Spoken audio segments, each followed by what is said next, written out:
Investing is the most effective way to build wealth, and I talk about it all the time in my book, my Netflix show, and my podcast. You don't have to be an expert, and you actually don't need that much money to get started. But it is easy to get lured into scams, and that's because an entire system is set up to prey on you. Do you even understand how you are being preyed upon? Think about a deer in the forest. Oh, so cute, Bambi. They're always looking around though, flickering their ears on alert because they know they're in danger. But with investing, people have no idea how they are being taken advantage of. You know, I came across the story of a 56-year-old woman. She invested $150,000 in a pharmaceutical company in her 30s based on her friend's recommendation. Well, that company recently folded. She lost all of her money. Money she was counting on for her retirement. She felt so guilty and ashamed, she finds it difficult to move on. So if you came across a lump sum of money, or you just want to start investing more of your paycheck, I'm going to show you 5 red flags. If you see any of these, beware, or you might find yourself in a very dangerous position. By the way, the 5th one is the hardest to resist. I will cover it in detail. That way you don't fall victim to it. So let's dive right in. You freaks think you want control all day long. In our normal days, we want control. Control over our jobs, control over our kids' safety, control. Control is comforting. But with money, that control leads us astray. For example, if you had invested $10,000, just kept your money in the market for 15 years, you'd end up with about $30,700. But if you missed the best 30 investing days, you would only have $6,873, meaning you would have actually lost money. Now, why am I telling you this story? Because you think you can control when to invest. Is it high? Is it low? Ooh, the newspaper says it's really dangerous. I better pull my money out. If you were trying to control your investments and invest when the market was low, and if you were trying to sell when the market was high, you would have likely lost hundreds of thousands of dollars over the course of your lifetime. Can I tell you something you're gonna find hard to believe, yet it's true? In investing, you actually want less control. As an example of how this works in the real world, over 80% of professional investors still fail to beat the market. Let me put it another way. You know those fancy people on Wall Street wearing those $3,000 suits? Even though they have access to essentially unlimited money, talent, offices, and technology, they still fail to beat a simple Vanguard fund that you and I can invest in. Guys, you don't need more control with your money. You want more control with your money? Decide what bagel you want to eat on Saturday morning. Decide if you want to spend 34 hours deciding, should I get the Chase Sapphire Reserve or the Amex Platinum? Get a life! You don't need more control with your investments. Now, later on, I'll show you a time-tested investment strategy that you can follow. But first, let's get through the rest of these red flags. As you can tell, some of the red flag in this video is you. A while back, I had a couple on my podcast. They were $30,000 in credit card debt, but you know what they ended up doing? Buying a timeshare. They thought they were getting a free breakfast while they were on vacation, but it ended up being part of a timeshare presentation, and timeshares, especially to the average person, seem like an unbelievable deal. You're telling me that I get free breakfast, that I get to stay here 2 weeks at a time, and I'll actually get additional perks, all for the price of a simple hotel? Timeshares are one of the many examples in our culture of lifestyle porn. They present aspirational beauty, and you want to be a part of it. I want those beautiful views. I love palm trees.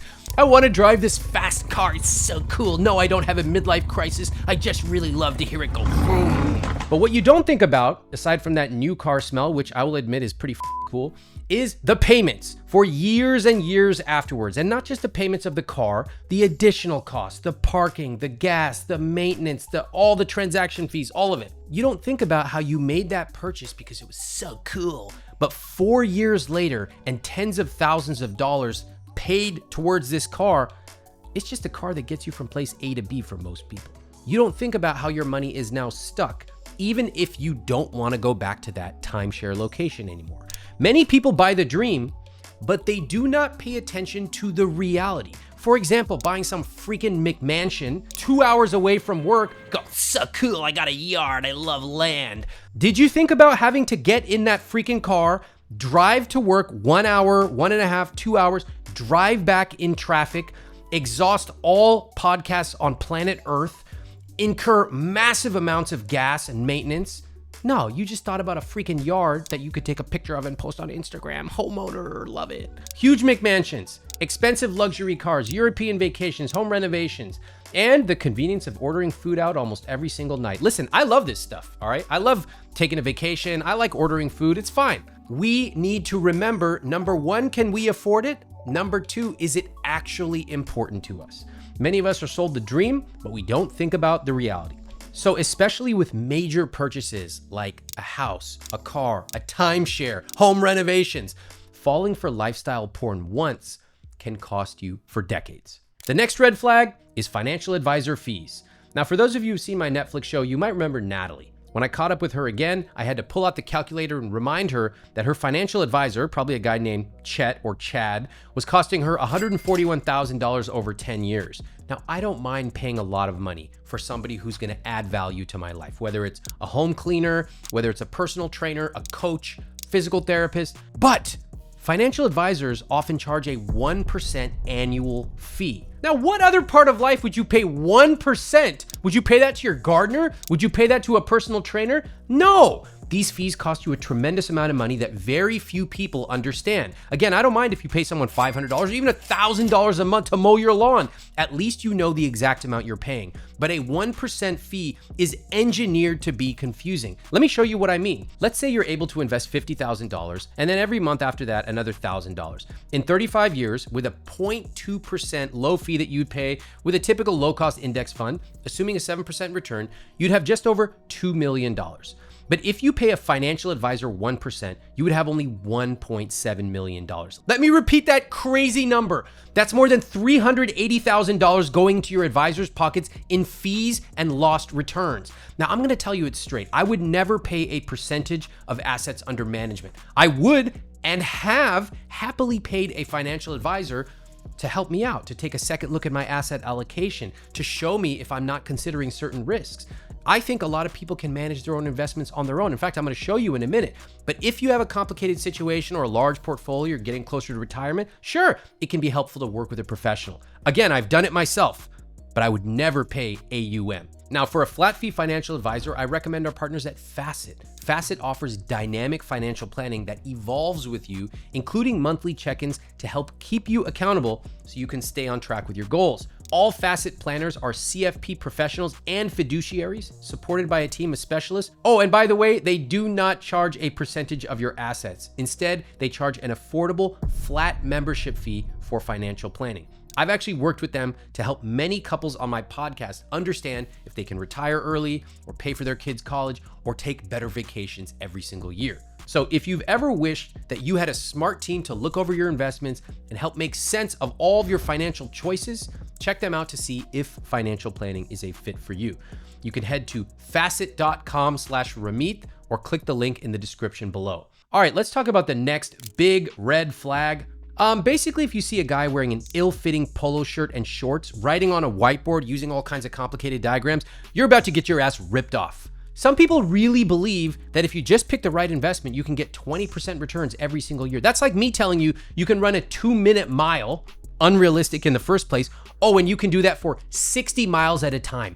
You just have to, wait for it, buy the right shoes, which I happen to sell. What the is wrong with you? I'll tell you what's wrong with you. It's not that you're a bad person. I love you. You're watching my YouTube video. Make sure you click subscribe so you can continue getting more awesome videos where I insult you and then proceed to teach you.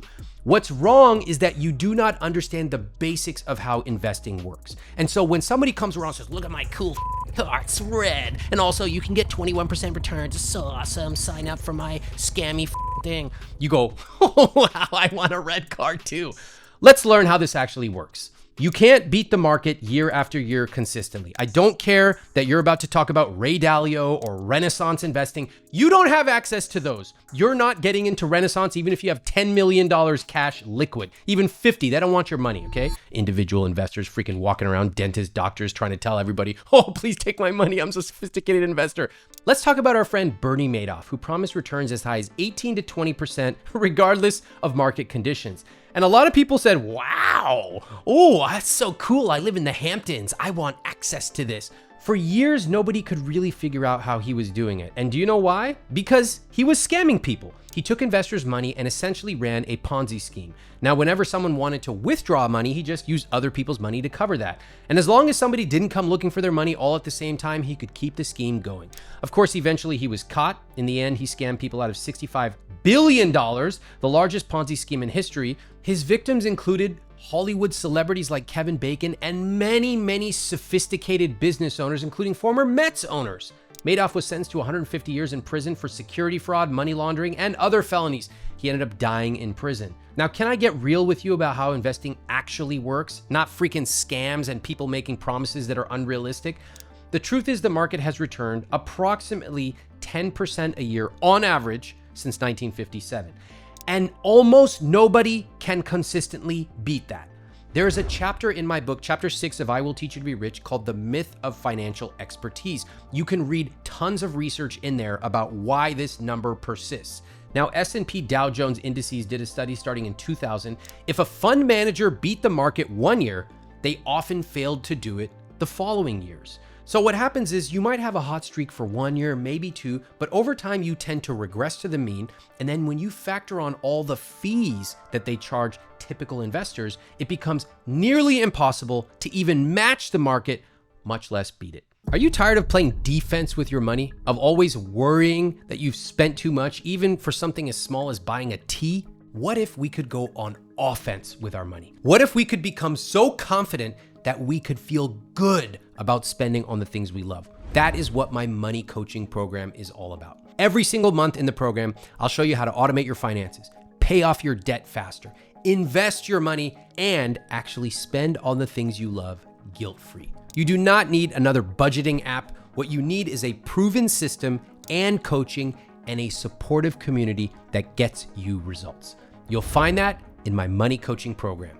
Go to iwt.com/moneycoaching or click the link in the description below to join the program today. You know, there's a funny Wall Street joke that by the time your Uber driver or barber is giving you investing advice, get out because it's over. You can see why Wall Street people need to get a life. They're not that funny. But the point is, it's easy to spot the next big thing because everyone is talking about it. There's a buzz, there's an urgency. The problem is that they're often fly-by-night trends. And again, by the time that the average person is talking about it, or what Wall Street refers to derisively as dumb money, it is way too late. The smart money has already pulled out. You're gonna lose a ton of money. I'm telling you right now, grandma, grandpa, you're not even watching this video. When was the last time you logged on to YouTube? Your money is about to get taken away by sophisticated Wall Street investors who already made their money and now they're looking for the next prey. Y'all remember NFTs? Back in 2022, they were touted as the next big thing. Justin Bieber, so cool. He spent $1.3 million on a Bored Ape NFT. By mid-2023, the value of it collapsed by over 95%. Oh, and suddenly everybody changed their avatar on Twitter. Hey, where did those ape pictures go? It's like they never existed.